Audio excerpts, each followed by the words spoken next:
안녕하세요. 정표의 동행입니다. 오늘 제가 처음으로 인사를 드리게 되었는데요. 오디오북이 저한테는 좀 생소하기도 하고, 생소하신 분들도 계시겠지만, 제가 잘할 수 있을지 모르겠지만, 한번 열심히 책을 잘 읽어드리도록 하겠습니다. 제가 오디오북을 하게 된 계기가 있었어요. 제가 한동안 마음이 좀 힘들었었는데 예전에도 책 읽는 거를 좋아했었지만 이걸 누군가한테 책을 읽어준다? 이런 상상은 한 번도 해본 적이 없었거든요. 근데 책을 읽다가 보니까 제가 많이 위안을 얻는 부분도 있고, 그리고 요즘에 코로나로 인해서 많이 힘드신 분들 많잖아요. 그런 분들한테 제가 뭐 위로를 해드릴 수 있을 게 없을까. 저도 이렇게 책을 읽으면서 위안을 받고 위로를 받고 힘이 좀 많이 났었거든요. 그래서 지금 많이 마음도 진정이 됐었고, 그래서 이런 것들을 저 혼자 가지고 있기보다는 같이 나누고 싶은 마음에 이렇게 오디오북을 시작하게 되었습니다. 오늘 제가 읽어드릴 책은 바로 이 책입니다. 마음아 행복하여라.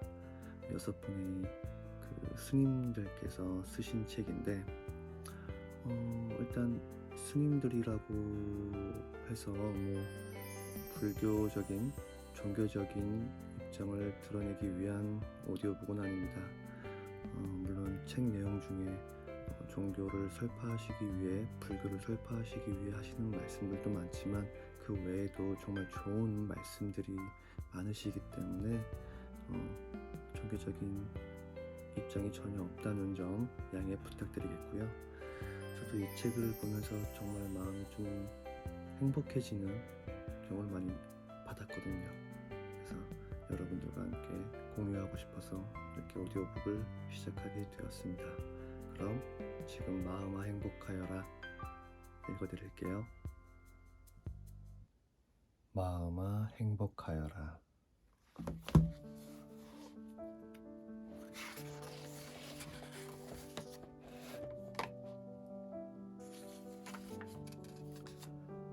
어디를 가든지 그곳에서 주인이 되면 서 있는 그곳이 진리가 되리라.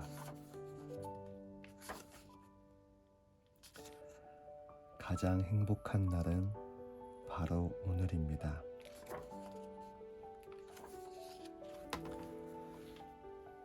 가장 행복한 날은 바로 오늘입니다. 숨을 깊이 들이마시고 내쉽니다. 내 인생에서 가장 최고인 날은 언제입니까? 바로 오늘입니다. 어제는 지나버린 오늘이고 내일은 다가오는 오늘입니다. 그러므로 오늘 하루를 내 삶의 전부로 느끼며 살아야 합니다. 벼감록에 나오는 말씀입니다.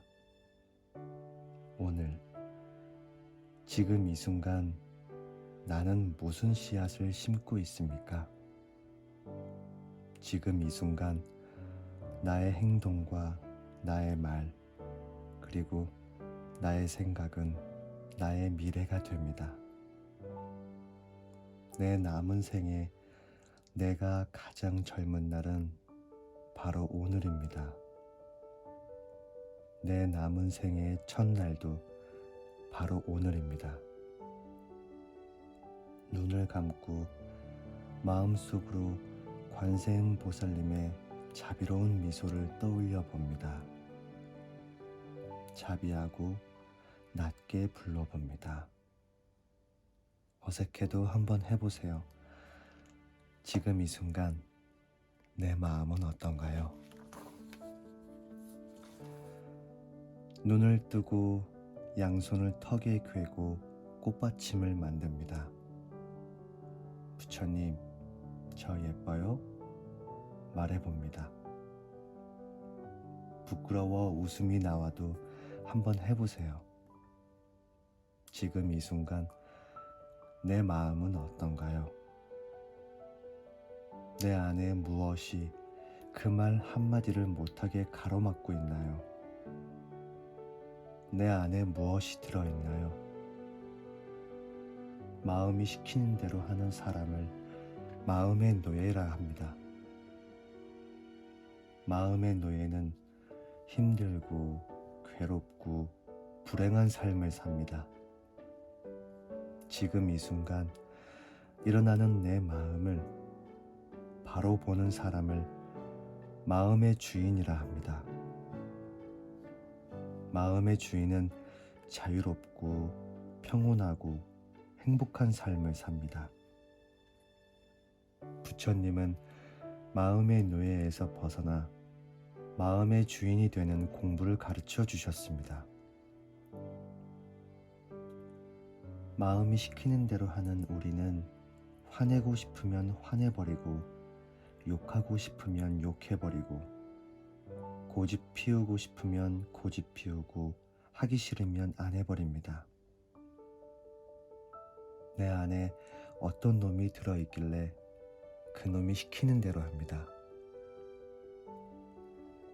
지금 이 순간 마음의 노예에서 벗어나 내가 내 마음의 주인이 되는 공부를 해야 합니다.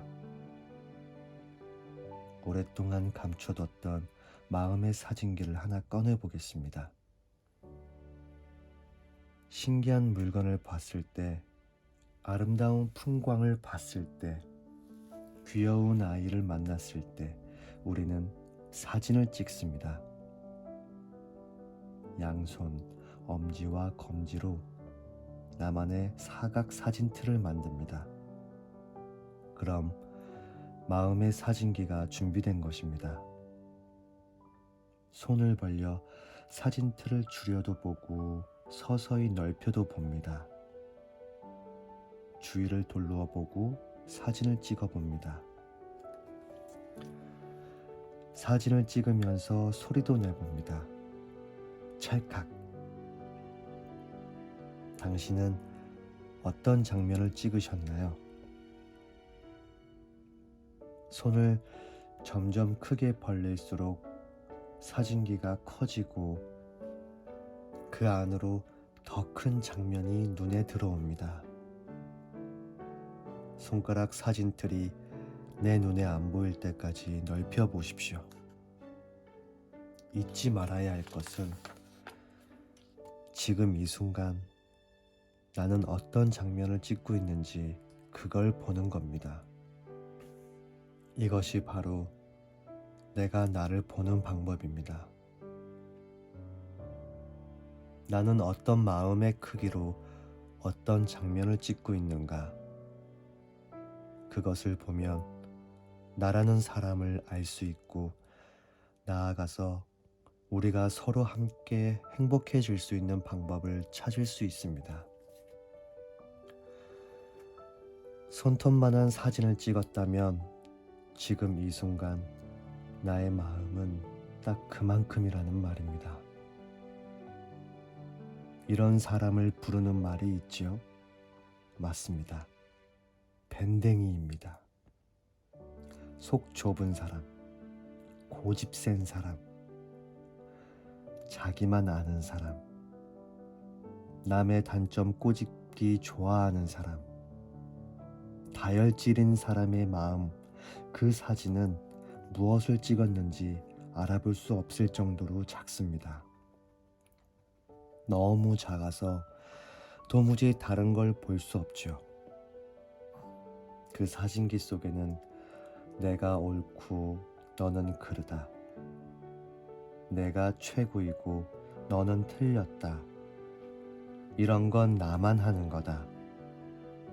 이런 마음이 들어있기 때문인데 불교에서는 이것을 아상이라 합니다. 반대로 경계가 어디인지 알 수 없을 정도로 큰 사진을 찍은 사람, 사각틀이 눈앞에서 사라지는 사람은 넓은 마음을 가졌을 겁니다. 성인군자, 대인이라 하고 불교에서는 아라한 부처라고 합니다. 우리는 저마다 마음의 안경을 끼고 삽니다. 자기가 보고 싶은 것만 보려 하고 보기 싫은 것은 안 보려고 합니다. 마음의 안경을 벗고 지금 이 순간 내가 내 마음을 보는 것, 그것을 명상이라 합니다. 말은 행복 씨앗입니다. 그래, 괜찮아. 그럴 수도 있어. 너는 잘할 거야. 너는 멋있어. 이런 말을 하면 할수록 내 마음이 넓어집니다. 안 돼. 그런 게 어딨냐? 에이, 너는 그게 문제야. 이런 말을 하면 할수록 내 마음이 좁아집니다. 내 앞에 일어나는 모든 상황에서 우리는 선택을 할 수가 있습니다. 행복의 말을 심을 수도 있고 불행의 말을 심을 수도 있습니다. 행복한 말을 심으면 행복한 삶을 거두게 되고 불행의 말을 심으면 불행한 삶을 보게 됩니다. 행복해지고 싶지 않은 사람이 어디 있을까요?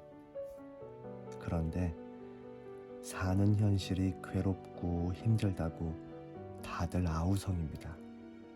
왜 그럴까요? 내 안에 과연 무엇이 들어있어서 나를 그렇게 힘들게 하는지, 왜 이렇게 고통스러운 삶을 사는 것인지 알고 싶지 않으신가요? 한번 같이 해보시죠. 이제까지 살아오면서 겪었던 이런저런 괴로운 일들, 아픔을 적어봅니다. 내가 이해 못했던 그런 마음에 들지 않았던 사람을 떠올려 봅니다. 불편했던 순간, 화냈던 순간, 억울했던 순간들을 떠올리면서 하나하나 적어봅니다.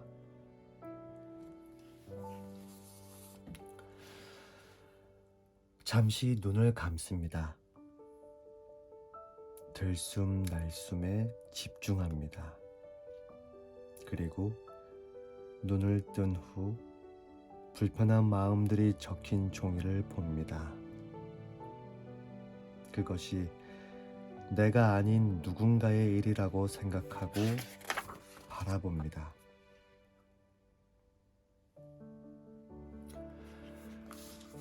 지금 이 순간 어떤 느낌이 드나요?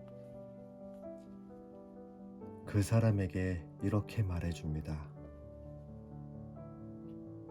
당신은 귀한 분입니다.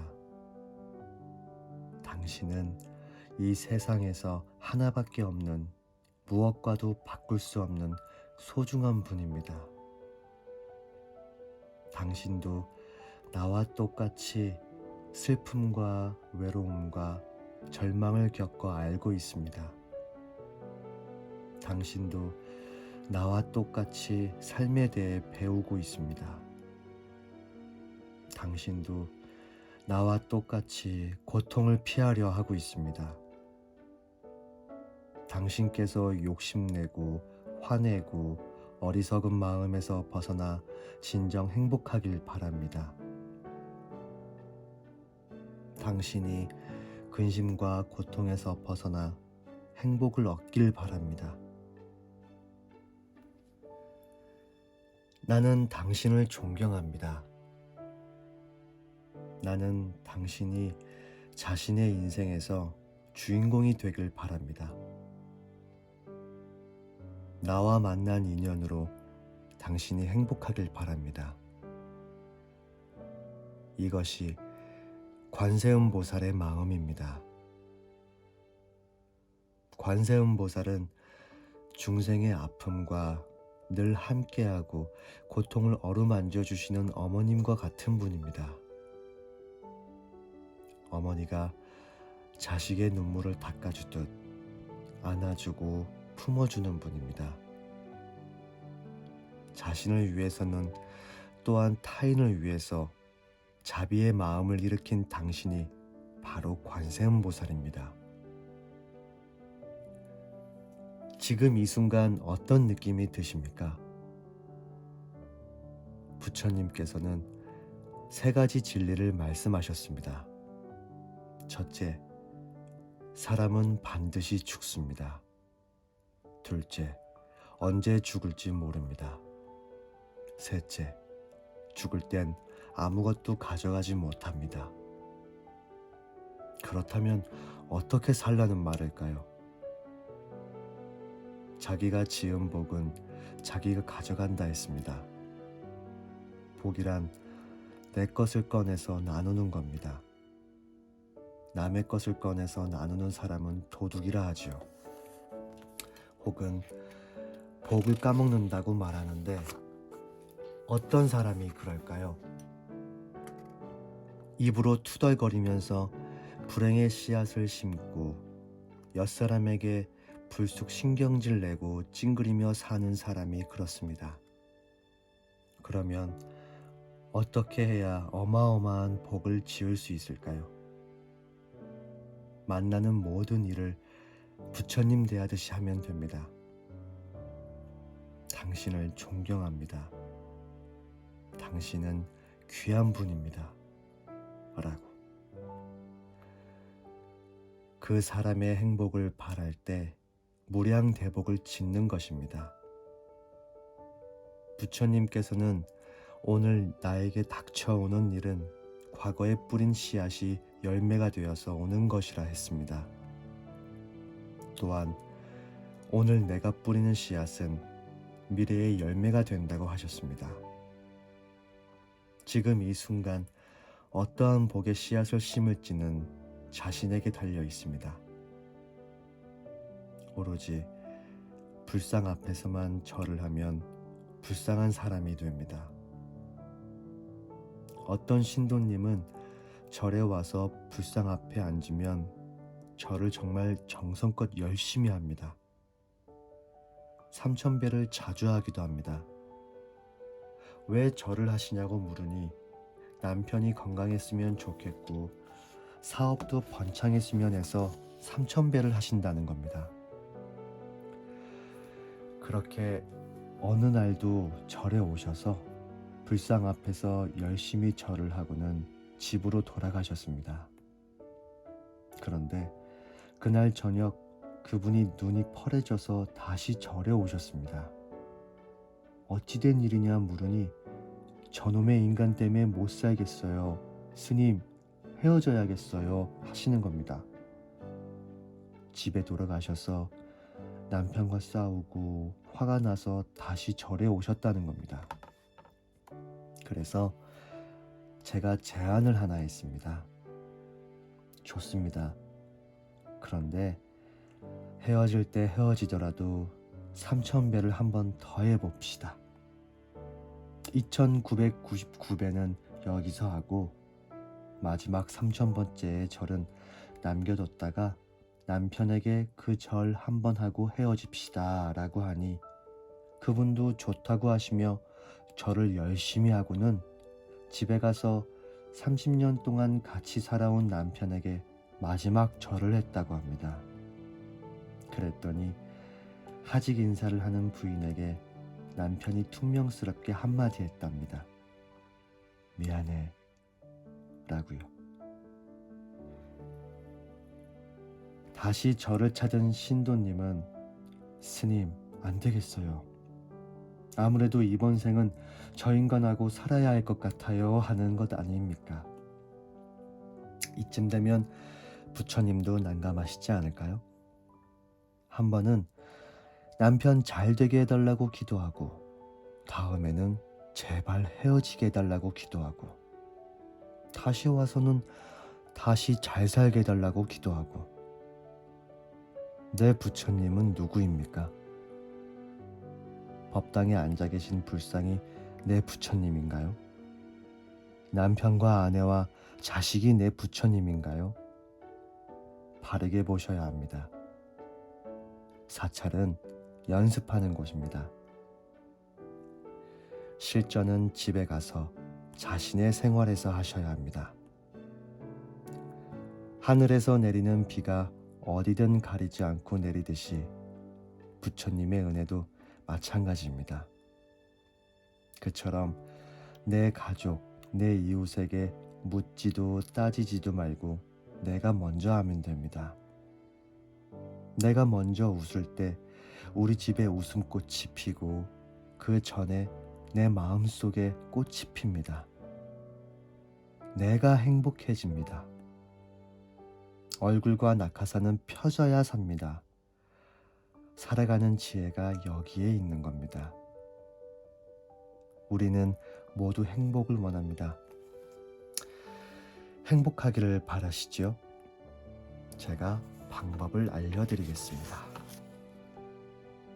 은행에 가셔서 열심히 적금 통장에 저축을 하듯이 적선 통장에 매일매일 선을 저축하십시오. 선이 쌓이고 쌓이면 언젠가 다시 나에게로 돌아옵니다. 미래는 안 봐도 알 수 있습니다. 모든 것은 내가 지어서 내가 받습니다. 내 자리에서 내 역할을 잘할 때 스스로 빛나는 주인공이 됩니다. 아내 옆에서는 남편 역할을, 남편 옆에서는 아내 역할을, 자식 앞에서는 부모 역할을 하는 겁니다. 배우자 옆에서는 선생님 역할을 하거나 아이들 앞에서 판사 역할을 한다면 자기 자리를 모르는 겁니다. 스스로 인생의 주인공이 되는 길, 바로 수처작주, 입처계진 이 한마디에 있습니다. 아무도 내 인생을 대신 살아주지 않습니다. 지금 이 순간 내가 맡은 역할을 잘 알고 그 일을 피하지 않고 능히 해낼 때 나는 행복해집니다. 이제 평안한 마음으로 되뇌어 봅니다. 나는 하나밖에 없는 무엇과도 바꿀 수 없는 귀한 나 자신에게 자비의 마음을 보냅니다. 내가 욕심에서 벗어나길 바랍니다. 내가 화냄에서 벗어나길 바랍니다. 내가 어리석음에서 벗어나길 바랍니다. 내가 고통에서 벗어나 행복하길 바랍니다.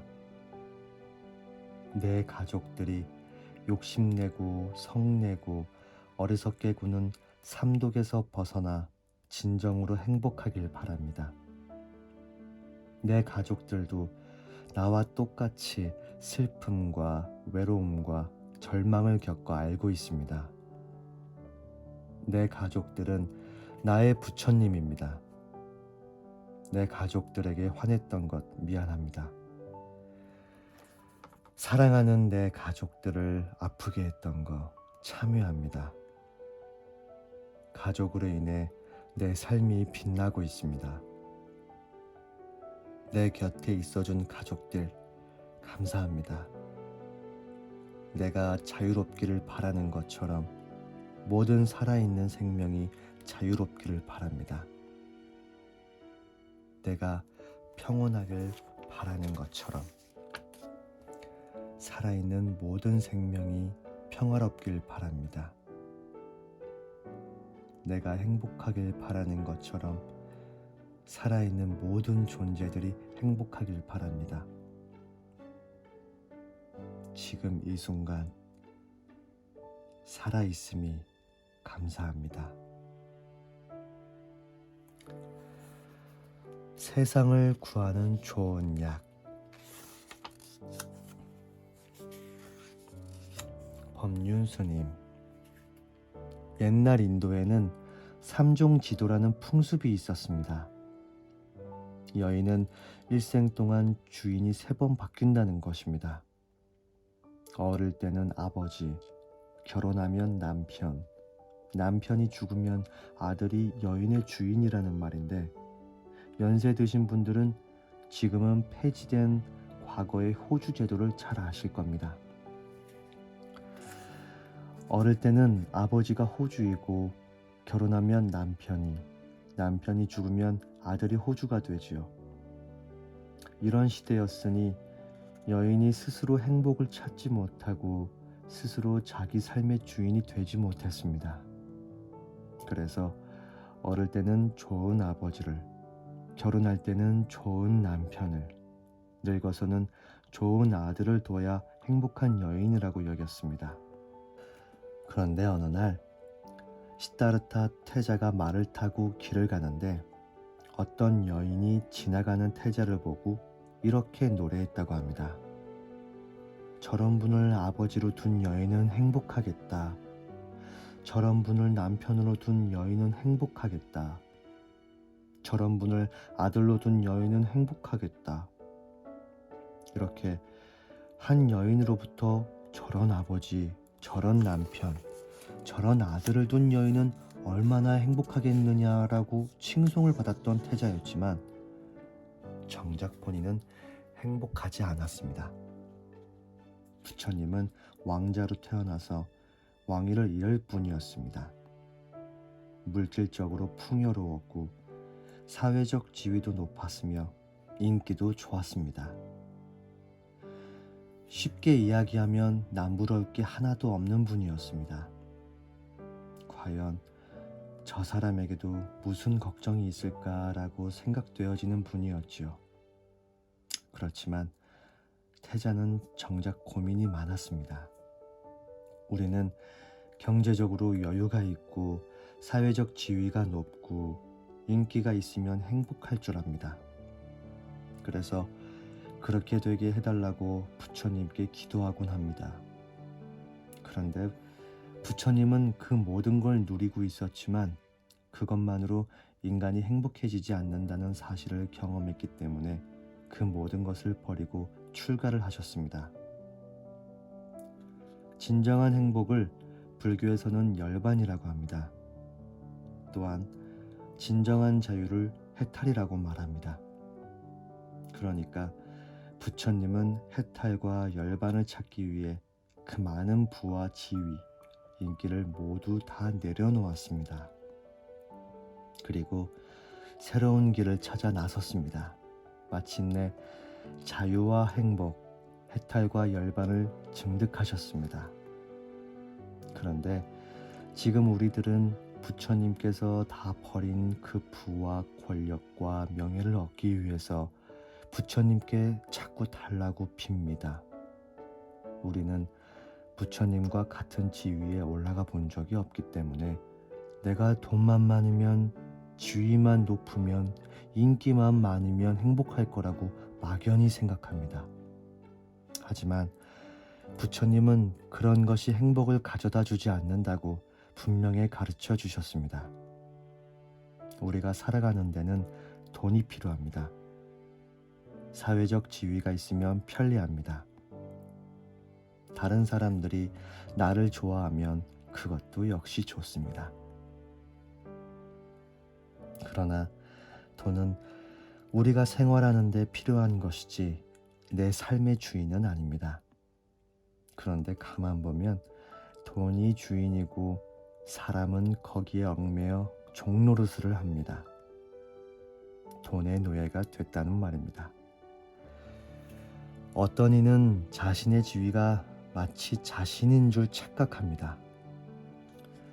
옷처럼 입었다 벗어놓는 지위를 가지고 그게 자기라고 착각을 하니 지위가 없어지면 자기 자신이 없어지는 것처럼 공황 상태에 빠집니다. 인기도 자신이 아닙니다. 그런데 인기를 나로 삼기 때문에 인기가 떨어지면 정신을 못 차립니다.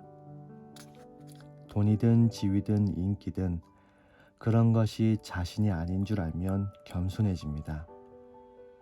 돈이 있어도 검소하게 살 수 있고 지위가 높아도 겸손하게 살 수 있습니다. 그런 생활에서 오는 편안함과 만족도는 이루 말할 수 없습니다. 부처님 법은 불교 믿으면 잘 먹고 잘 살게 된다더라 하는 가르침이 아닙니다. 잘 먹고 잘 입고 사는데 아무 문제가 없는데도 생기는 인간의 고뇌가 무엇인지 깊이 연구해서 그 고뇌를 해결하는 것이 수행입니다. 부처님은 높은 지위도 버리고 좋은 옷도 벗어 던지고 맛있는 음식도 마다하셨습니다. 버려진 옷을 주워 입고 나무 밑에서 잠을 자고 맨발로 다니고 남의 집에서 밥을 얻어먹으며 사셨습니다. 그러나 그분은 행복하셨답니다. 먹고 살만한 사람들이 그들이 짊어지고 있는 삶의 고뇌를 스스로 벗어나기 위한 처방약은 이제 부처님 법밖에 없다고 자각하는 시대가 왔습니다. 미국이나 유럽에서 부처님 법이 급속도로 퍼져가는 이유가 여기에 있습니다. 종교를 믿고 안 믿고를 넘어서서 인간의 고뇌를 해결하는데 부처님 법이 보편적으로 요구되는 시대에 살고 있다는 말입니다. 부처님 가르침의 측면에서 볼 때 새로운 불법의 꽃이 필 아주 좋은 조건 속에 지금 우리는 살고 있습니다. 문제는 여러분이 불법에 귀의해서 법의 가피를 입어야 하는데 아직도 물질만 쳐다보면서 복을 구하기 때문에 불법이 얼마나 위대한지 얼마나 소중한지 모르고 있습니다. 그렇다 보니 부처님 법을 전할 때 자신감이 떨어집니다. 여러분들이 조금만 더 법의 가피를 입게 되면 그 위대함을 저절로 알게 됩니다. 그렇게 되면 믿으려고 노력하지 않아도 저절로 믿어지고 저절로 고개가 숙여져 불법에 귀의합니다. 내가 가진 인생의 고뇌를 부처님 법문을 듣고 해결하고 부정적인 습관들을 수행을 통해 긍정적으로 바꾸어 나갈 때 내가 불법을 만나지 않았으면 어쩔 뻔했을까 하면서 고마운 마음이 생깁니다. 고마운 생각이 든다면 이런 좋은 법을 나만 알고 있으면 되겠나 싶습니다. 고뇌하는 다른 사람들의 상황을 보면서 나도 저랬는데 라고 공감하게 되고 저분들도 나처럼 이 법을 만나 저 고뇌에서 벗어나면 얼마나 좋을까라는 생각이 듭니다. 그러면 전법은 저절로 됩니다. 주위에 힘들어하는 사람이 있다면 그 사람의 고뇌를 들으면서 저도 옛날에 그랬습니다 라고 우선 공감해 주는 것이 중요합니다. 나도 남편 때문에 힘들었어요. 나도 자식 때문에 힘들었어요. 나도 부도가 나서 힘들었어요. 나도 몸이 아파서 힘들었어요 하고 공감을 해줘야 합니다. 자신의 법문을 듣고 수행을 해서 조금씩 나아졌다는 상황을 알면서 권하면 좋습니다. 옛날보다 조금 좋아졌어. 지금도 좋아져 가고 있는 중이야 하고 이야기를 하면 서로 공감하게 됩니다. 너도 한번 법문을 들어보라고 권하고 책을 읽어보라고 수행을 해보라고 권하면서 인도하는 것이 바로 전법입니다. 이렇게 자연스럽게 전법을 하려면 무엇보다 먼저 자기가 수행을 해서 경험을 해봐야 합니다. 자기가 효험을 보지도 않고 지식으로만 알고 남에게 권유할 때는 설득력이 떨어집니다. 내가 직접 해보고 효험을 하면 자신감이 생깁니다. 법을 전할 때 정말 남을 위해서 자비심으로 해야 합니다. 그리고 마지막으로 염두에 둬야 할 것은 전법을 하는 데에도 분명히 한계가 있다는 사실입니다. 이 세상 모든 사람들에게 전할 수는 없습니다. 그러나 불법과 인연이 없는 사람에게도 그의 괴로움이 조금이라도 덜어지도록 기도하는 자세가 필요합니다. 이것이 바로 대승불교의 발언입니다. 명상에 대한 관심이 높아지면서 나를 찾는 게 중요하다. 나를 보아야 한다는 말을 흔히 합니다. 그럼 과연 나는 누구일까요? 택시를 타면 승객이고 가게에 가면 손님이고 아들을 만나면 엄마고 어머니 앞에서는 딸이고 절에 오면 신도인 나는 도대체 누구인가요? 이 중에 어느 것이 진짜 나입니까? 나라는 사람은 인연 따라 늘 이렇게도 저렇게도 불립니다. 나는 그 무엇도 아닌 것이죠. 상황에 따라 무엇이라고 불릴 뿐이지 사실 나라고 정해진 것은 없습니다. 그래서 무아입니다. 나는 인연을 만나면 그에 따라 그 무엇이든 됩니다. 이것을 법성계에서는 불수자성수연성이라고 합니다. 우리는 상황에 따라 인연에 따라 그 무엇이기도 하고 인연이 바뀌면 무엇도 아닐 수 있다는 뜻입니다. 남편이 나쁜 사람이라고 말하는 사람이 있습니다. 아이가 공부를 안 해서 못 쓰겠다고 말하는 사람이 있습니다. 나쁜 남편이라는 사람이 있는 것이 아니라 나쁜 남편이라고 생각하는 내 생각이 있을 뿐입니다. 공부 안 하는 못된 아이가 있는 게 아니라 그렇다고 여기는 내 생각이 있을 뿐입니다. 그 생각 때문에 괴로운 겁니다. 남편은 나쁜 사람도 아니고 좋은 사람도 아닙니다. 공부 안 하는 아이가 나쁜 사람도 좋은 사람도 아닙니다. 이것을 일체법이 공하다고 합니다. 이 일체법이 공한 도리를 알아버리면 괴로움이 즉시 사라집니다. 고상하게 말하면 산은 산이요 물은 물이다 라는 겁니다. 일체 모든 것이 그저 그것일 뿐이다. 이 사실을 안다면 불행이 일어났을 때 그것이 누군가가 나쁜 짓을 해서 그렇다고 생각하지 않습니다. 만약 그런 생각이 든다면 불교 공부를 잘못한 겁니다. 미얀마에 태풍이 불어 많은 사람들이 죽었을 때 그것을 보고 일부 기독교인들은 하느님을 안 믿어서 그렇다고 했습니다. 그런 말은 증오입니다.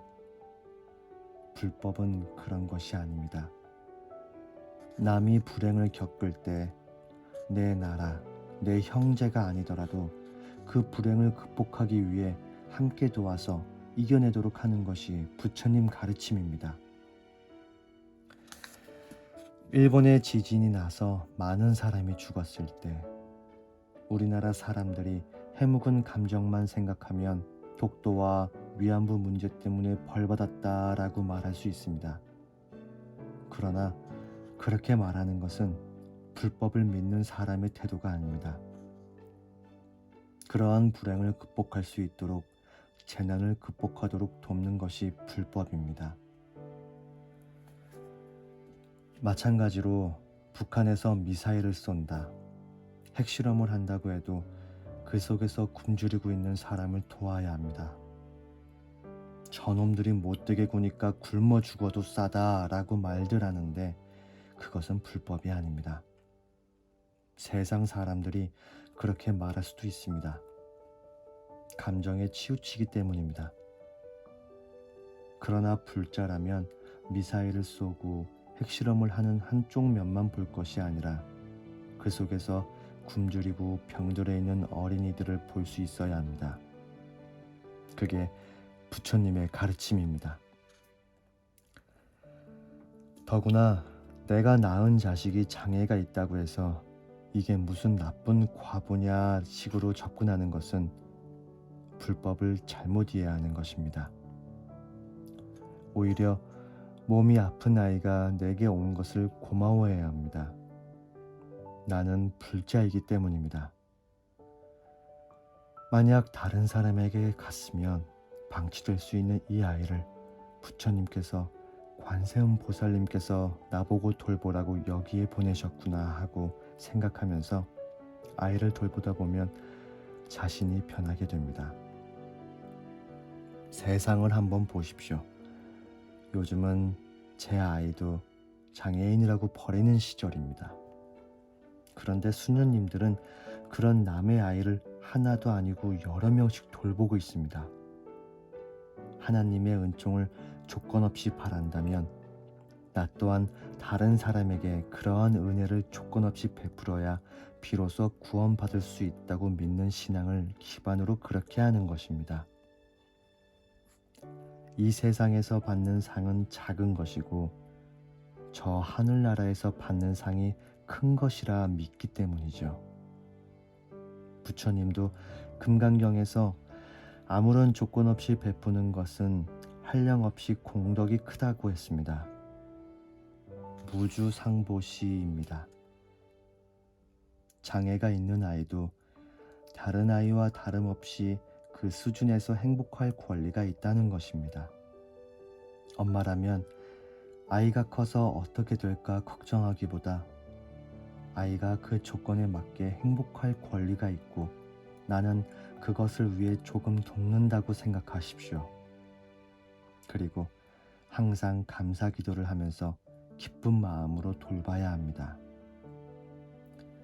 연세 드신 분들은 자는 듯이 죽었으면 좋겠다고 하십니다. 그런데 이렇게 멀쩡히 지내다 갑자기 죽으면 남의 가족들이 너무나 아쉬워합니다.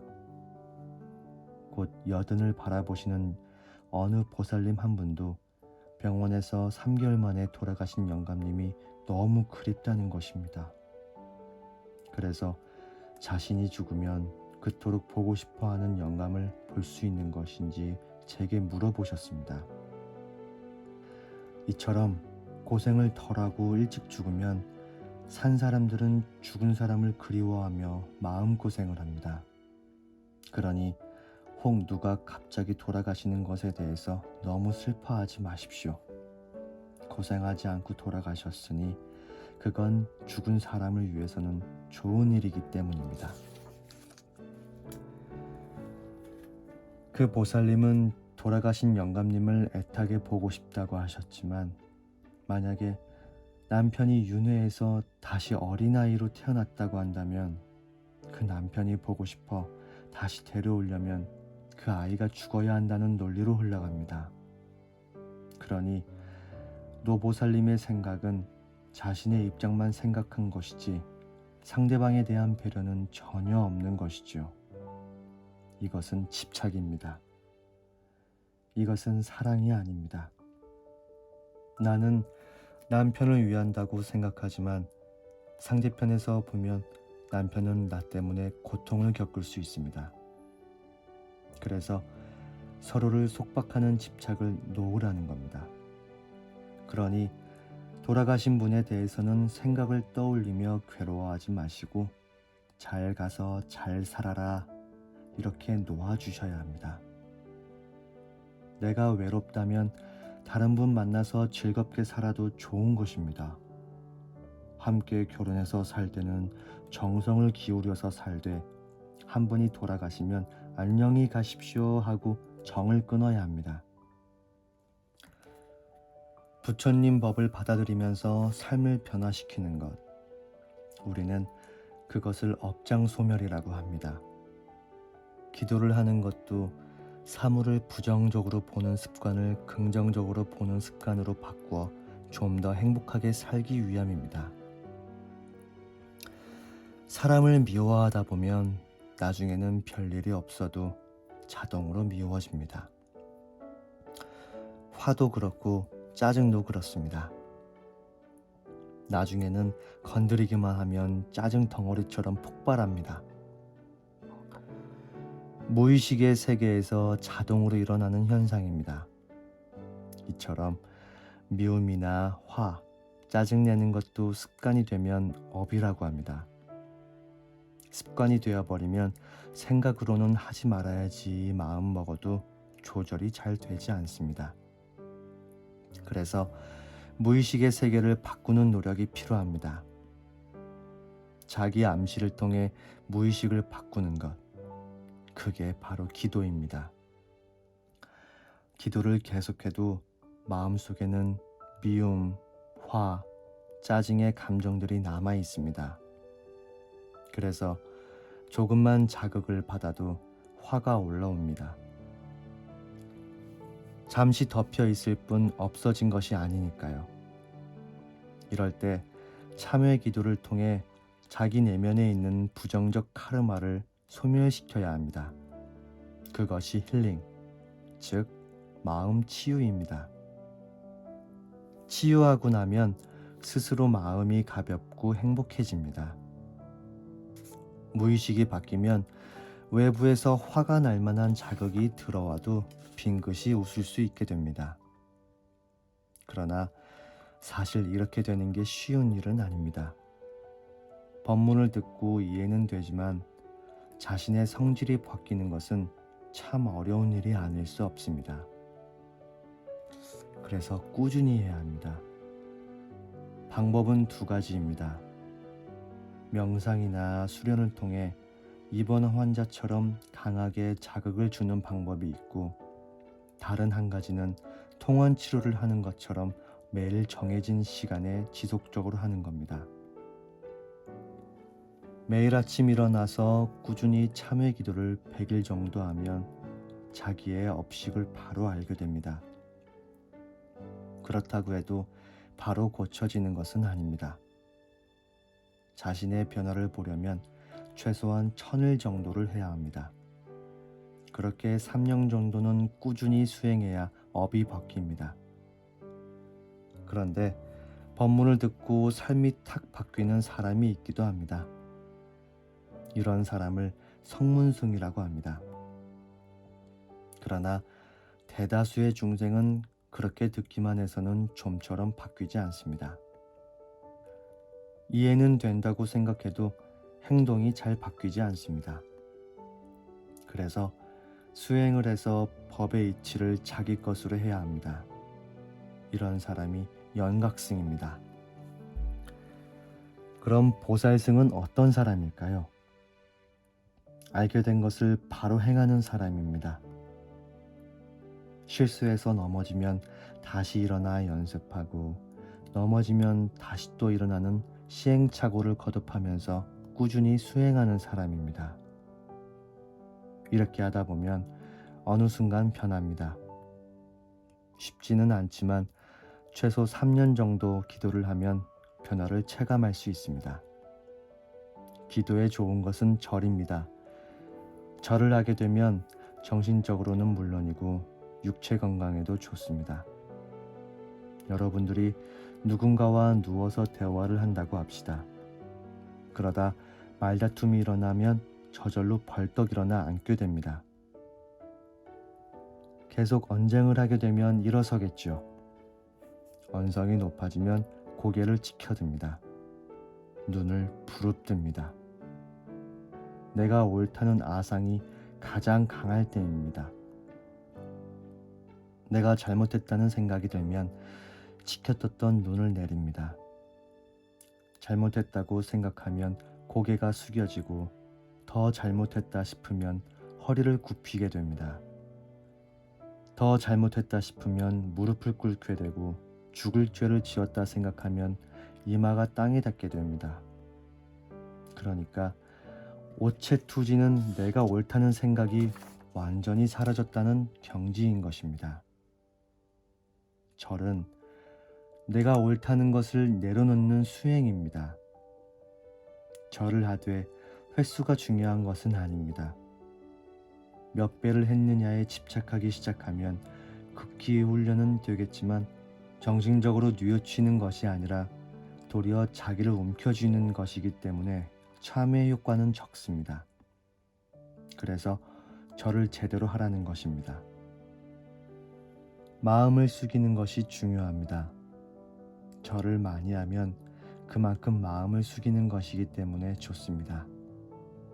마음이 숙여지지 않는다면 억지로라도 몸을 숙여 보십시오. 그러면 마음도 따라 숙여집니다. 그러다 어느 순간부터는 부정적인 생각이 긍정적인 생각으로 바뀌게 될 것입니다. 항상 자기 수행뿐 아니라 어려운 이웃에게 보시하고 봉사하는 생활을 해야 합니다. 보시와 봉사를 늘 실천하는 것이 본래 불교입니다.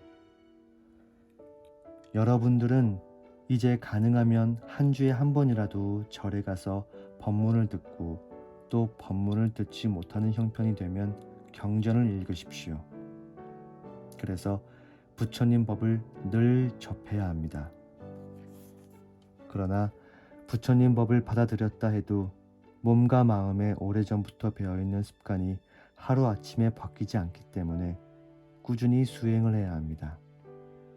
목표를 정해놓고 꾸준히 수행해 보십시오. 그렇게 자신을 바꾸어 나가고 그 기쁨을 이웃에도 전하며 살면 불법이 이 세상을 구하는 좋은 양약이 될 것입니다.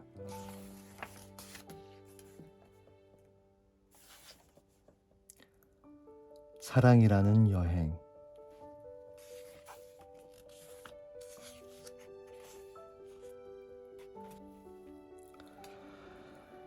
어떻게 하면 우리가 좀 더 편안하고 행복하게 살까?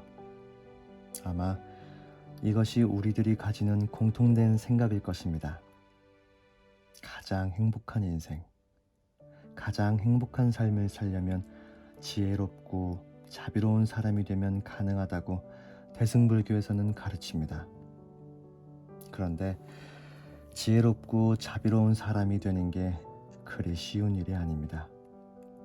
그렇다면 우리가 일상생활 속에서 어떻게 하면 그런 지혜와 자비의 능력을 키울 수 있는지 함께 나누고자 합니다.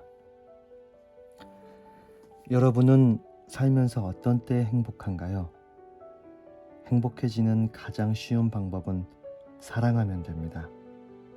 사랑하면 가장 행복한데 말처럼 간단하지 않습니다. 사랑하는 게 그렇게 쉽던가요? 동서고금을 막론하고 누구나 사랑하고 싶고 사랑받고 싶어 합니다. 미국에는 굉장히 유명한 심리치료사가 있었습니다. 그에게 상담하러 찾아오는 사람은 굉장히 다양합니다. 민족도 다르고 인종도 다른 많은 사람들이 문화와 언어를 떠나서 공통된 특징을 갖고 있습니다. 사랑받고 사랑하는 것입니다. 단순하지만 쉬운 일이 아닙니다. 물론 짧은 시간 동안 사랑할 수 있습니다. 사랑하는 사람이 일찍 죽어버리면 그게 고귀한 사랑으로 남는데 긴 세월 동안 인생을 함께 산다면 변질됩니다. 사랑은 쉽고 편하고 결국 사랑했던 마음은 미움으로 돌아서게 됩니다. 누구나 사랑받고 사랑하고 싶지만 왜 쉽지 않을까요? 사랑은 혼자 하는 게 아니기 때문입니다. 우리는 인생에서 진정으로 사랑하는 법을 배우는 것이 아니라 생존 경쟁에서 끊임없이 살아남는 법을 배웠습니다. 이러한 습관 때문에 진정한 행복을 위해서 사랑하는 법을 쉽게 배우지 못합니다. 또 우리의 사랑하는 모습은 어떠합니까? 우리는 자신의 에고가 만든 세상을 살고 있기 때문에 내 방식대로 이해하고 내 방식대로 사랑합니다. 상대방을 이해하지 못합니다. 그래서 오랫동안 지내다 보면 저 인간 그럴 줄 몰랐다 합니다. 내가 기대하거나 예상했던 인간이 아니라는 겁니다. 여기에는 두 가지가 있습니다. 상대방이 정말로 변했거나 아니면 내 방식대로 상대방을 이해하고 해석한 겁니다. 아마도 후자인 경우가 많습니다. 또 우리의 사랑이 주변의 조건이나 환경에 영향을 받습니다.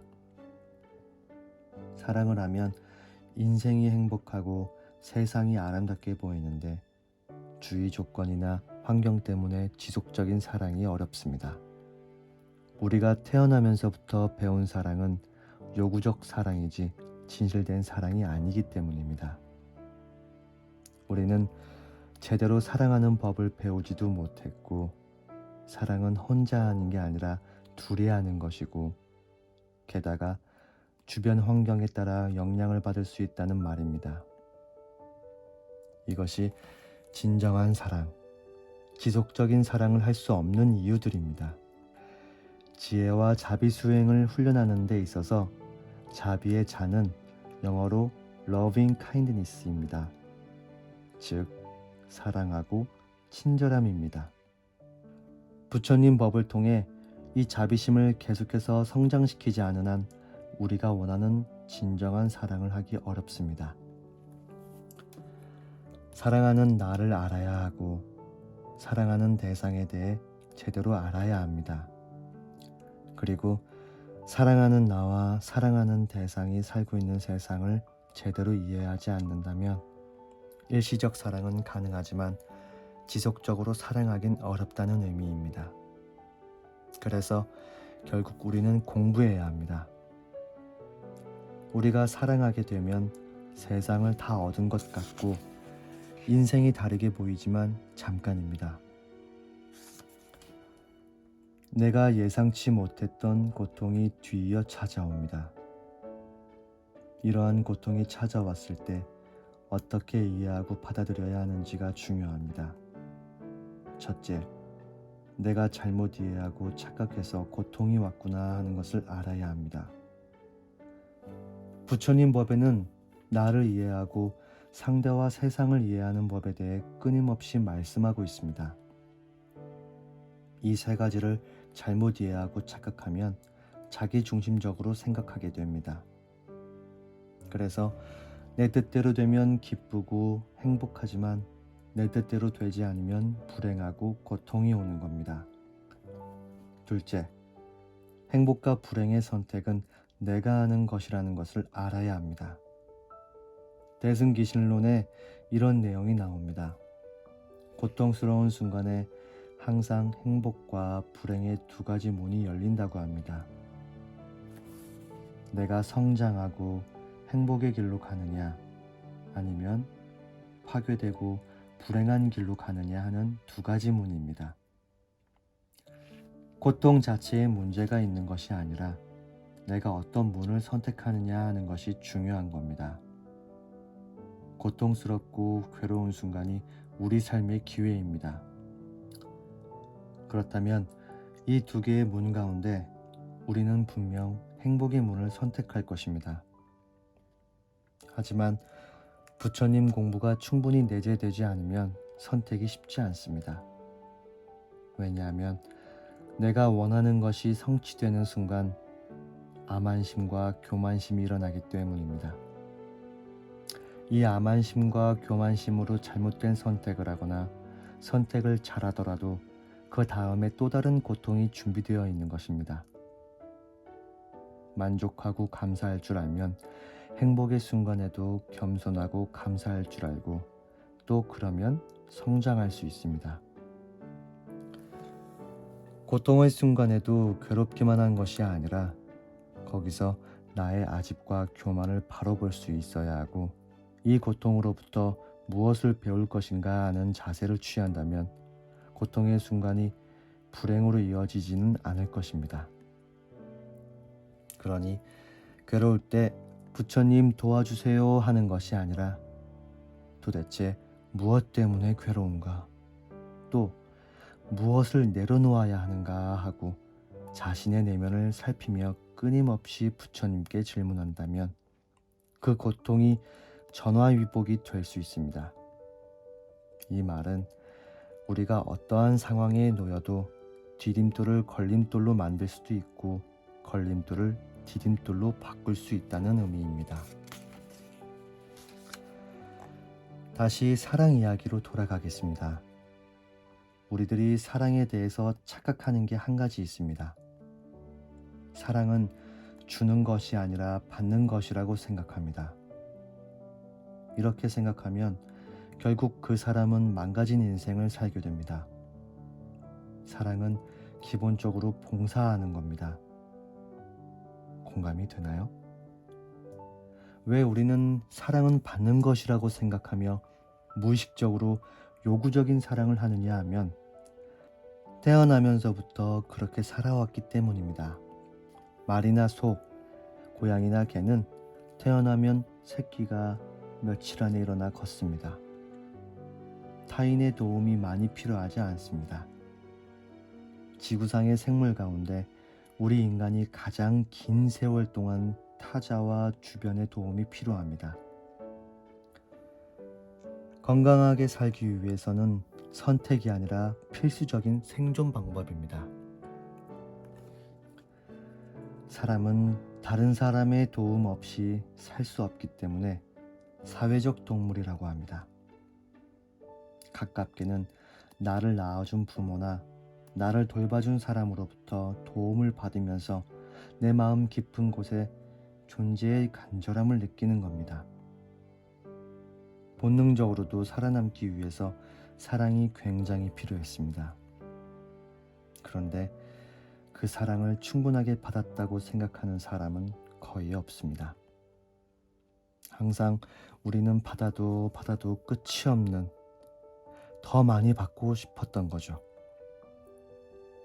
그러다 보니 성인이 돼서 사랑을 줘야 할 나이인데도 끊임없이 사랑을 요구할 수밖에 없었습니다. 이게 인간의 특성입니다. 그런데 옆에 사람을 보면 어떻습니까? 나도 충분히 사랑을 못 받았는데 친구나 남편이 사랑받으려고 요구적 사랑을 하게 되면 어떻습니까? 밥맛입니다. 왜냐하면 내 무의식에는 나도 사랑이 부족하고 그래서 사랑받고 싶으니까 그렇습니다. 그런데 사랑이 부족하다고 해서 성인이 돼서도 끊임없이 다른 사람에게 사랑을 갈구하거나 요구해서는 내 안의 외로움과 사랑은 절대로 충족되지 않습니다. 반대로 어려서부터 사랑을 충분히 받은 사람은 굉장히 너그럽습니다. 아귀는 아무리 많이 줘도 채워지지 않습니다. 계속해서 끊임없이 갈망합니다. 우리의 사랑의 욕구는 이 아귀와 같습니다. 그런데 이것을 어떻게 해결하느냐? 성인이 됐으니까 봉사를 통해서 사랑하면서 나의 건강과 결핍된 욕구를 충족시킬 수 있습니다. 내가 사랑을 요구하거나 갈망해서는 그 사랑을 결코 얻을 수 없습니다. 설사 사랑을 얻었다 하더라도 잠깐입니다. 잠깐 동안 기쁘고 오래 가지 않습니다. 거기에 만족하지 않고 또 다른 사랑을 갈망하기 때문입니다. 어려서부터 만들어진 업이라는 겁니다. 계속 사랑을 갈망하는 것으로 긴 세월을 살아온 것입니다. 아귀처럼 끊임없이 요구하는 그 업을 언제 끊을 수 있느냐? 사랑을 갈구하는 것이 언제 해소되느냐? 그 유일한 길은 내가 사랑하는 겁니다. 사랑받기를 원하는 것이 아니라 내가 사랑을 주는 것입니다. 어릴 때부터 사랑받기를 갈망하면서 형성된 이 업을 보면 성인이 돼서 사랑을 갈망하지만 갈망할 뿐 사랑을 받을 줄 모릅니다. 우리 주위에 소위 바람둥이가 있습니다. 그 사람은 내가 바람 피워야지 하고 그러는 것이 아니라 끊임없이 사랑을 갈망하지만 막상 사랑이 왔을 때 그 사랑을 어떻게 받아야 할지 모릅니다. 우리가 꽃을 보고 예뻐하고 좋아하는 것은 그 꽃이 나를 사랑해 주거나 그 꽃에게 사랑을 요구하기 위해서가 아닙니다. 또 반려견을 키우면서 반려견에게 나를 사랑해 달라고 요구하지는 않습니다. 다만 내가 사랑할 뿐입니다. 우리는 어려서부터 인정받고 사랑받고 싶었기 때문에 꽃과 반려견과는 달리 사람에게는 무의식적으로 사랑을 요구합니다. 긴 세월 동안 무의식에 자리 잡고 있는 업을 끊어야 합니다. 그것은 꽃을 좋아하고 반려견을 좋아하는 것처럼 내가 사랑하는 것이 근본 해결책입니다. 예전에 부모들을 위한 교육을 할 때 자신이 사랑이 왔을 때 잘 받을 수 있는 사람인지 알 수 있는 방법으로 자식을 키우기 전에 반려견을 키워보라고 한 적이 있습니다. 사랑은 봉사입니다. 봉사를 통해서만 자신의 업을 극복할 수 있습니다. 이렇게 말하면 어떤 사람은 봉사를 하고도 내가 괴로우면 어쩌냐 하고 묻습니다. 주는 만큼 얻으려는 생각 때문에 그렇습니다. 다른 사람에게 봉사할 수도 있고 자기 자신에게 봉사할 수도 있습니다. 자기 자신에게 봉사하는 것은 내가 사랑이 필요할 때 나 자신에게 친절하고 사랑을 주면 됩니다. 다른 사람들도 대부분 자기 감당이 안 되고 사랑을 갈구하고 있기 때문에 상대를 보고 자신을 알 수 있습니다. 나도 사랑을 갈망하고 있고 상대방도 사랑을 갈망하는데 무엇을 원하는지 알 수 있는 겁니다. 또 사랑을 갈구하고 있는 상대방이 내게 사랑을 충분히 채워줄 수 있을 만큼 여유로운지 충분히 사랑을 받았는지 돌아볼 수 있습니다. 우리는 모두 기본적으로 결핍되어 있습니다. 그러니까 내가 필요하면 내가 나를 채워주고 내가 나에게 친절하고 내가 나에게 필요한 사랑을 주면 됩니다. 그리고 이것을 모르는 상대방을 위해 봉사함으로써 해소가 됩니다. 남을 위한 봉사는 궁극적으로 자신을 위한 것입니다. 부처님 말씀을 통해 이러한 마음을 계속 학습하고 훈련하면 삶에 대한 갈증에서 벗어날 수 있습니다. 자해를 닦는 방법보다 더 쉬운 방법이 있습니다. 제가 갈수록 더 쉬운 방법을 가르쳐 드리겠습니다. 그것은 비심을 닦는 겁니다. 사랑을 갈구하는 사람치고 자기 비난 안 하는 사람이 없습니다. 무의식의 타인에게서 인정을 갈망하고 사랑을 갈망하는 나를 자세히 들여다보면 자신을 비난하고 있습니다. 인정받기를 바라고 사랑을 갈구하는 것 자체가 인정받지 못하고 사랑받지 못하고 있다는 뜻이고 그런 자기를 비난하는 겁니다. 다시 말해 사랑을 갈구하는 사람은 자기 비난이 심하고 자기 고립이 심한 사람입니다. 그런데 이러한 사실을 잘 모릅니다. 예를 들어 자식이나 손자가 대학 입학 시험을 앞두고 어머니나 할머니는 절에 가서 밤새 절하며 기도했는데 원하는 학교에 못 갔다고 칩시다. 이때 친구나 누구에게 전화가 오면 반갑게 인사를 하느냐? 아닙니다. 아예 전화기를 꺼놓습니다. 전화 받기 싫은 겁니다. 남 얘기도 듣기 싫고 모든 게 귀찮아집니다. 왜 나에게 이런 불행이 왔을까? 부처님께 기도했는데 영험도 없더라 라고 생각합니다. 자기를 이중 삼중으로 고통을 쌓아 괴롭힙니다. 이것이 자기 비난이고 자기 고립입니다. 그런데 고통받는 나를 계속 혐오하거나 싫어하지 않고 자기를 감싸줄 수 있다면 그것이 연민심이고 비심입니다. 연민심을 어떻게 훈련하느냐 하면 자기를 위로하는 겁니다. 자신의 이름을 마음속으로 부르면서 지금 많이 괴롭지?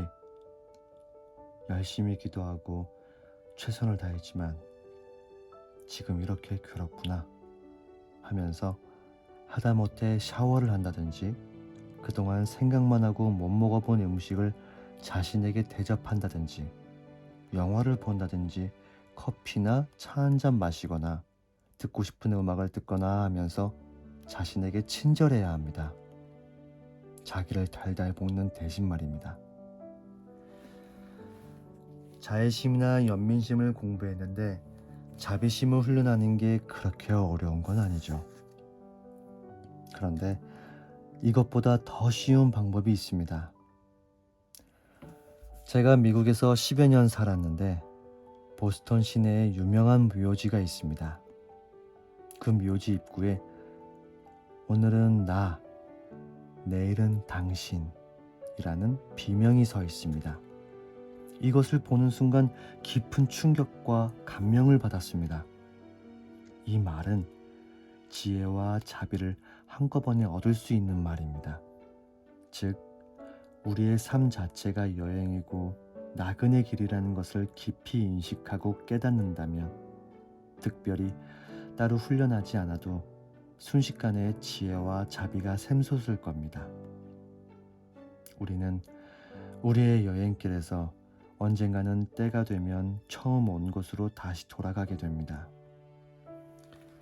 우리가 원하든 원하지 않든 알든 모르든 다시 돌아가게 됩니다. 이 사실을 우리 자신에게 끊임없이 상기시킨다면 지혜가 절로 일어날 것입니다. 세상에 태어나서 누구나 죽습니다. 이러한 사실을 모르는 사람이 어디 있겠습니까? 누구나 태어나서 죽는다는 사실을 어느 수준으로 이해하느냐에 따라 달라집니다. 50년, 100년 지나면 이 자리에 계신 분들은 모두 없어질 것입니다. 이것은 결코 두려운 사실이 아닙니다. 우리 조상들은 지혜로웠습니다. 멀리 볼 것이 아니라 가까이, 우리 할머니, 할아버지를 봐도 특별히 배운 것이 많이 있는 것도 아니고 재산이 많은 것도 아닌데 이 사실에 대해서 지혜롭게 대처합니다. 백중 때 제사를 지내다 언젠가는 내가 저 자리에 앉아 있겠지 하는 생각을 해봅니다. 이런 생각이 허무하거나 나약하게 하는 게 아니라 오히려 나를 강하게 만들어주고 내 안에 지혜를 샘솟게 해줍니다.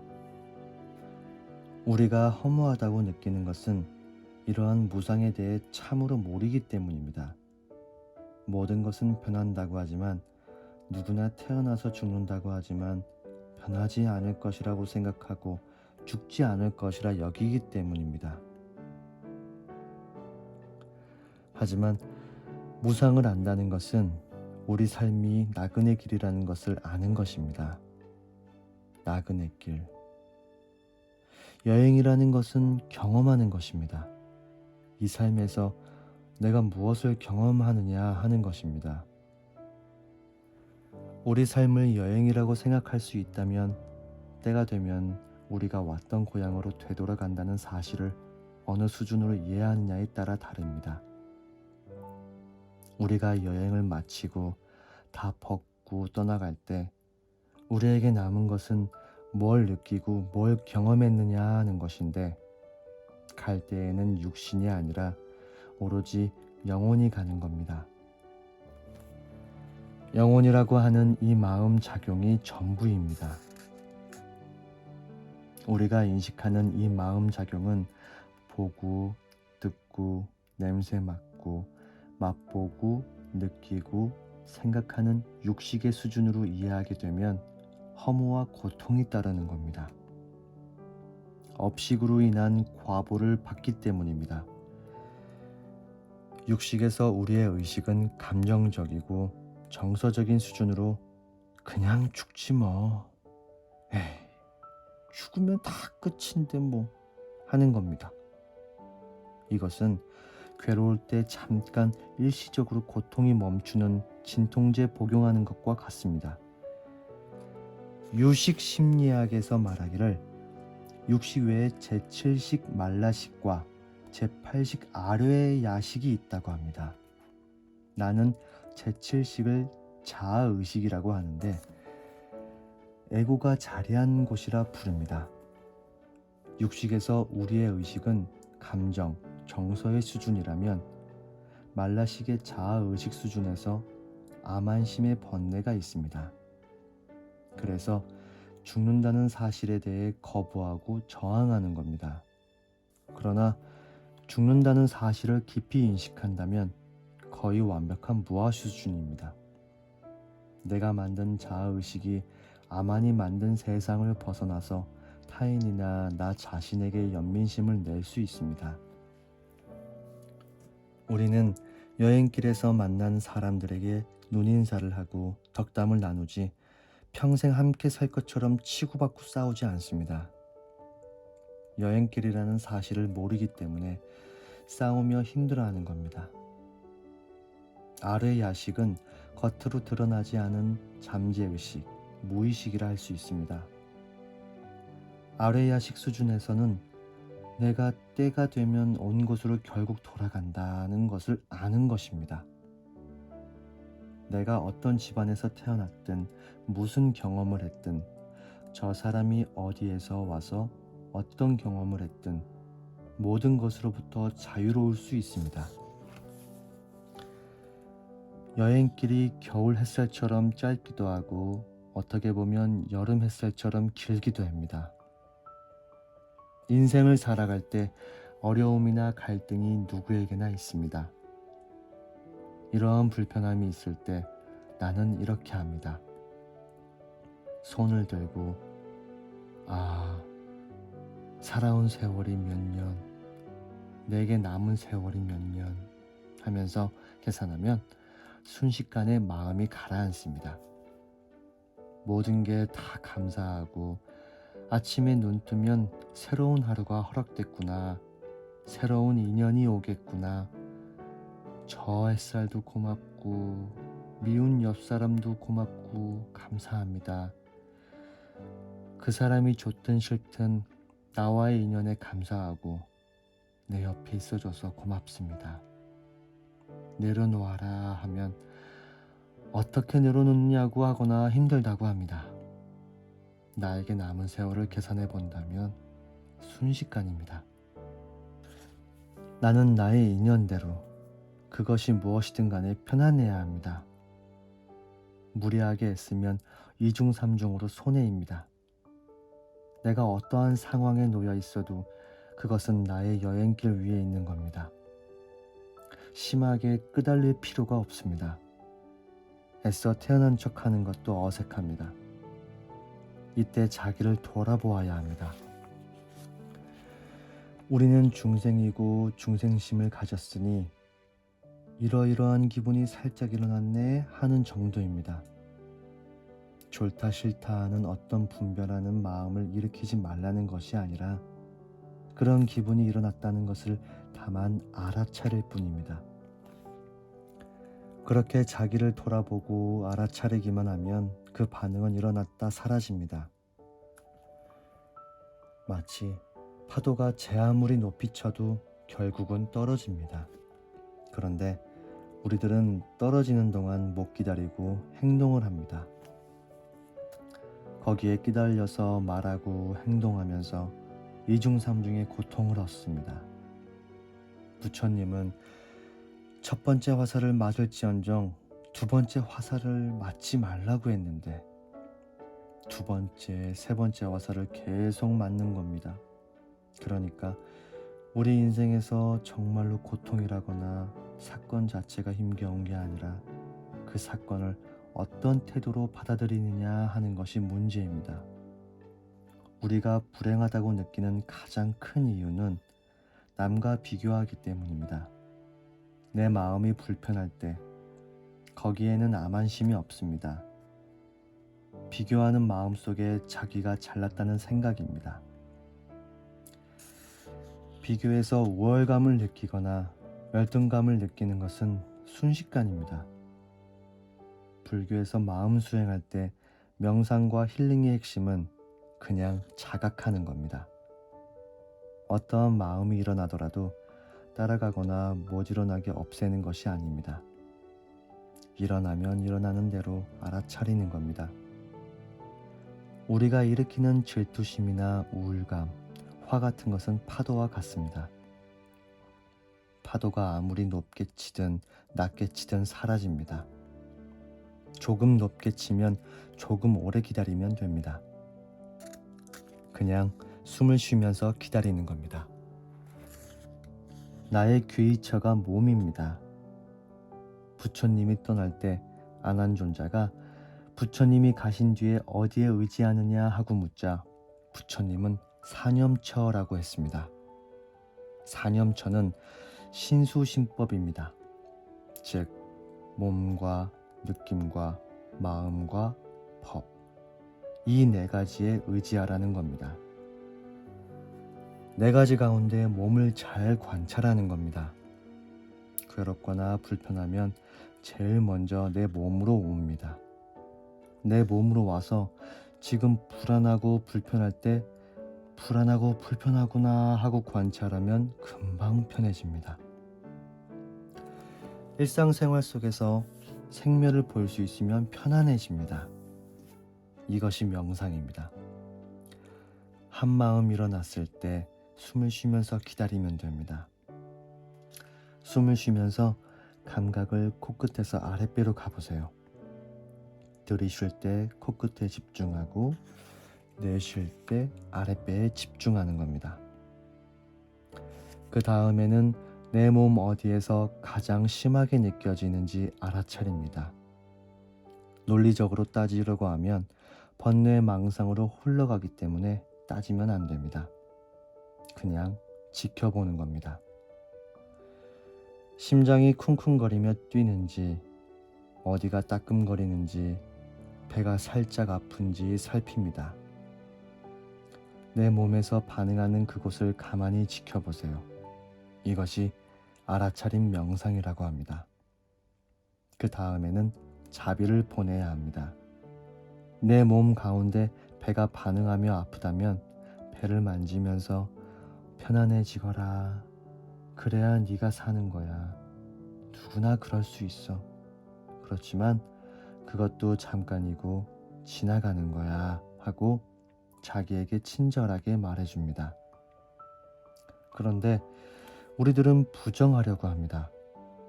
질투하는구나 하며 내가 언제? 하고 화났어? 하면 내가 언제? 하면서 소리 지릅니다. 내가 믿는 사람이 배신하고 떠났을 때, 심장이 쿵쾅거릴 때, 가슴이 조이고 스트레스 받을 때 전화기를 꺼놓고 내 몸의 아픈 부분을 쓰다듬고 위로하세요. 그래도 안 되면 저 같은 사람을 찾아와 상담을 받습니다. 도움이 필요할 때 전문가에게 약간의 위로와 도움을 받으세요. 가장 쉬운 길은 여행길임을 알고 고통이든 즐거움이든 내가 살아있기에 경험한다고 생각하면 우리의 태도가 많이 바뀔 겁니다. 지금까지 행복해지는 방법 4가지를 말씀드렸습니다. 첫 번째는 사랑을 하려거든 그냥 하지 말고 유식하게 해라. 그 유식은 그냥 유식이 아니라 유식 30송에 나오는 겁니다. 두 번째는 고통을 만났을 때 전화위복의 디딤돌로 만들라는 겁니다. 세 번째는 요구적 사랑을 내려놓고 타인에게 봉사하는 사랑을 하는 겁니다. 네 번째는 우리 인생이 나그네 길인 줄 알면 지혜와 자비를 순식간에 성취할 수 있다고 했습니다. 진정한 행복은 우리의 본성을 실현할 때입니다. 이 말은 경전에서 부처님은 물론이고 유명한 심리학자들도 하는 말입니다. 우리는 이 땅에 왜 왔는가? 경험하러 왔습니다. 그런데 우리가 오면서 한 가지 운명처럼 가져온 게 있습니다. 식물들이 씨앗을 심으면 반드시 위로 향하여 싹을 틔웁니다. 우리가 태어난 이상 뭔가를 추구하는 게 있는데 우리의 본성을 이 땅에 실현하는 겁니다. 불성을 실현하는 겁니다. 우리는 불성을 실현할 때까지 궁극적인 행복, 영원한 행복을 얻을 수 없습니다. 그 불성을 실현하는 방법이 무엇일까요? 금강경에서 수보리가 부처님처럼 최상의 깨달음, 안욕따라 삼약 삼보리를 성취하려면 어떻게 그 마음을 닫고 수행해야 하느냐고 묻습니다. 부처님이 제일 먼저 가르침을 준 것이 모든 중생을 내가 다 제도하겠다는 마음을 내라는 겁니다. 그런데 우리는 겨우 내 자신을 사랑하거나 한 사람에게 집착해서 사랑을 합니다. 그렇기 때문에 힘든 겁니다. 어떤 보살님이 하소연하기를 남편이 수박을 잘라놓으면 꼭 네모 모양의 중간 것만 먹는다고 합니다. 이 모습을 보면 너무 얄밉다는 겁니다. 자식이 그러면 괜찮은데 남편이 그렇게 하면 밉다는 겁니다. 이렇게 해서 모든 중생을 제도할 수 있겠습니까? 지금 우리 사회는 심각한 양극화 사회입니다. 자본이 중심이 되어 돈이 전부인 세상을 살고 있습니다. 그래서 알게 모르게 우리 문화 속에서 열등감이나 뭔가 부족함을 항상 느끼게 됩니다. 그런데 우리가 이 땅에 불성을 실현하기 위해서 왔을 때 왕이나 부자여야 합니까? 인생을 한 편의 연극이나 드라마로 비유를 많이 드는데 그 주인공이 왕이나 부자여야 매력적인가요? 왕이나 부자가 드라마에서 성공적으로 보이던가요? 우리는 각자 다른 개성을 갖고 왔습니다. 그런데 와보니 이 세상이 내 가치와는 달랐습니다. 처음 올 때 가지고 온 원력과 다른데도 불구하고 부자가 되어야지 하는 식으로 원래 가진 원력과 상관없는 일을 하려고 애쓰는 사람이 많습니다. 미국이 부자 나라라고 해서 죽으면 다음 생에 미국에서 태어날 거야 라고 생각하는 사람이 있습니다. 100년 뒤에도 미국이 부자 나라라는 보장이 있습니까? 옛날에는 의사가 되면 돈을 많이 번다고 해서 누구나 의사 되기를 바라고 판검사가 되어 명예와 권력을 가질 수 있다고 해서 누구나 판검사가 되기를 바랐습니다. 그렇지만 지금은 선호도가 많이 바뀌었습니다. 하물며 전생에서 이 생으로 올 때 세운 원력이 맞을 리 있겠습니까? 그러니까 자기가 가져온 진짜 내면의 잠재력은 상실하고 남이 인정하는 것을 하려고 애쓰는 겁니다. 지금도 늦지 않았습니다. 다시 생각하십시오. 정말 내가 가장 편안하고 즐거우며 합당하고 생각하는 것을 통해서 자신의 불성을 실현하세요. 집에서 하루에 한 번씩 스스로에게 질문해 보세요. 우리가 보통 화두를 둘 때 이먹고라고 합니다. 이건 정해진 화두인데 내가 후에마이 나는 누구입니까로 바꿨습니다. 이먹고가 본질적인 질문이라면 나는 누구이고 어떤 사람이 되어가는가 하는 것은 현실적인 질문입니다. Who am I becoming? 내가 지금 어떤 사람이 되어가는가? 내 눈에 보이는 것은 위대한 사람이든 예쁜 사람이든 모두 내 안에 있습니다. 내가 혐오하는 사람이 있다면 과거, 현재, 미래의 내 모습입니다. 그렇다면 지금 현재 나는 그 다양한 내 모습 가운데 어떤 것을 드러내고 있는지 한 번만 질문해 보세요. 시간적으로 지금, 공간적으로 여기에서 나는 무슨 경험을 하고 있는가? Here and now. 이 여행길에 지금 이 순간에 난 무엇을 체험하고 배우고 있는가? 나, 너, 세상에 대한 호기심을 우리의 본질, 우리의 삶 속으로 가져오십시오. 제가 진행하는 프로그램에서 가급적 옛날에 뭐 했다는 이야기는 삼갑니다.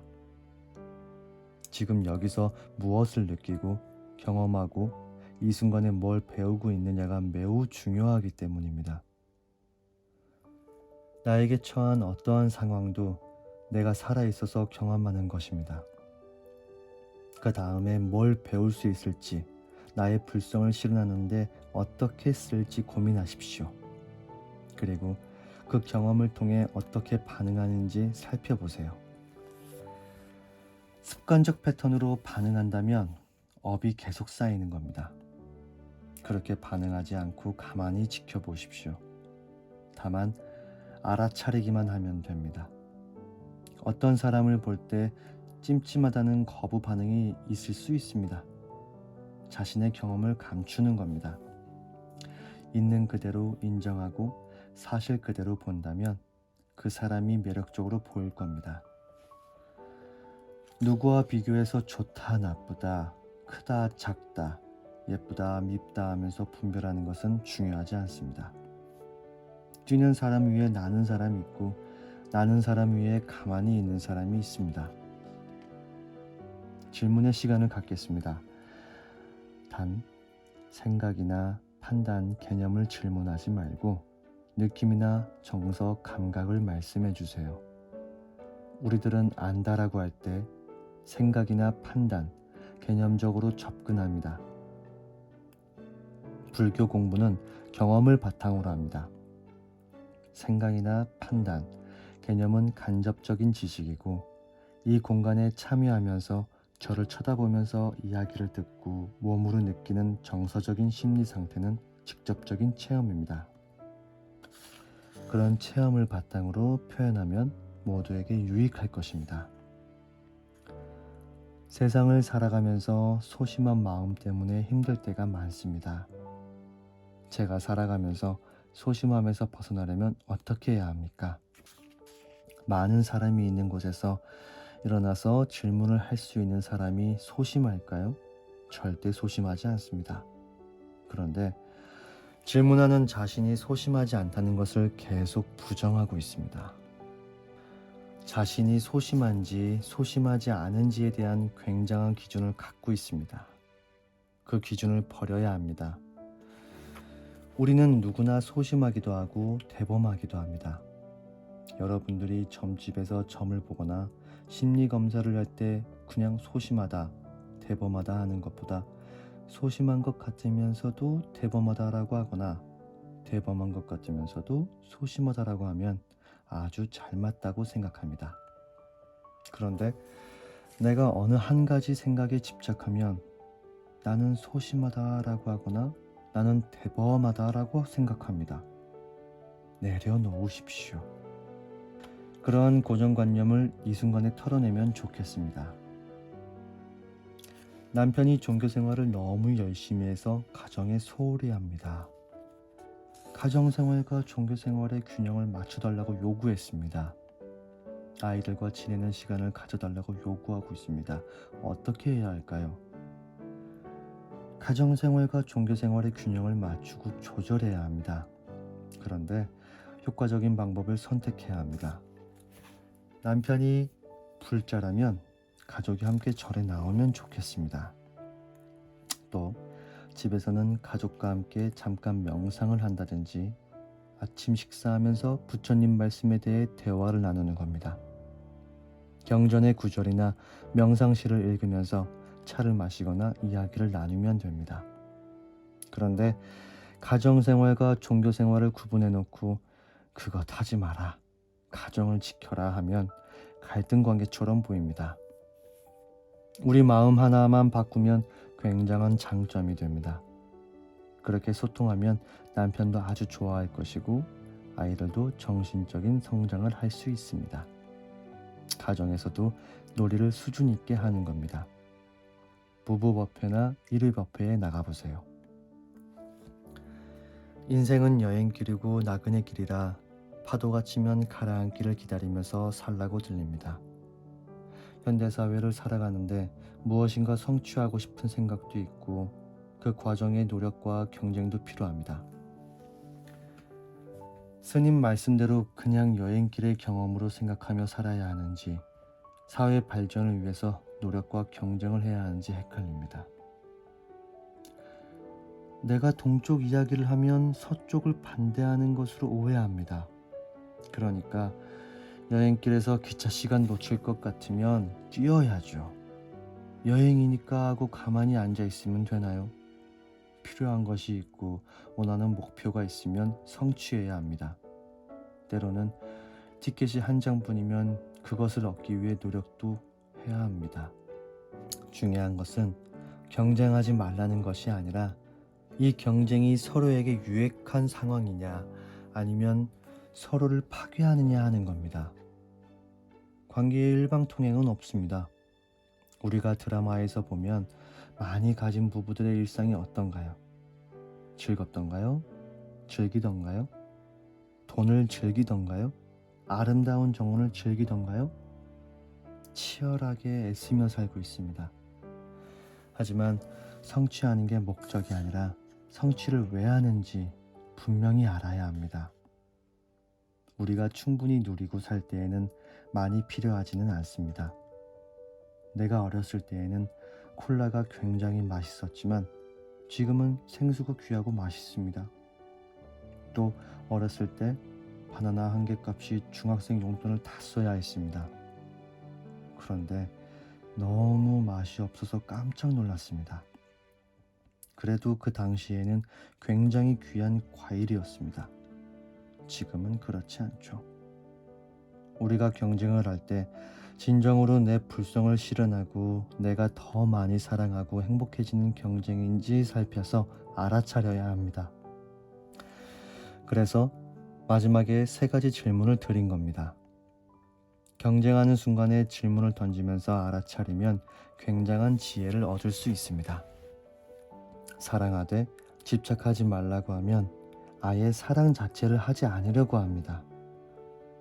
그것은 집착하지 말라는 것이지 사랑하지 말라는 말이 아닙니다.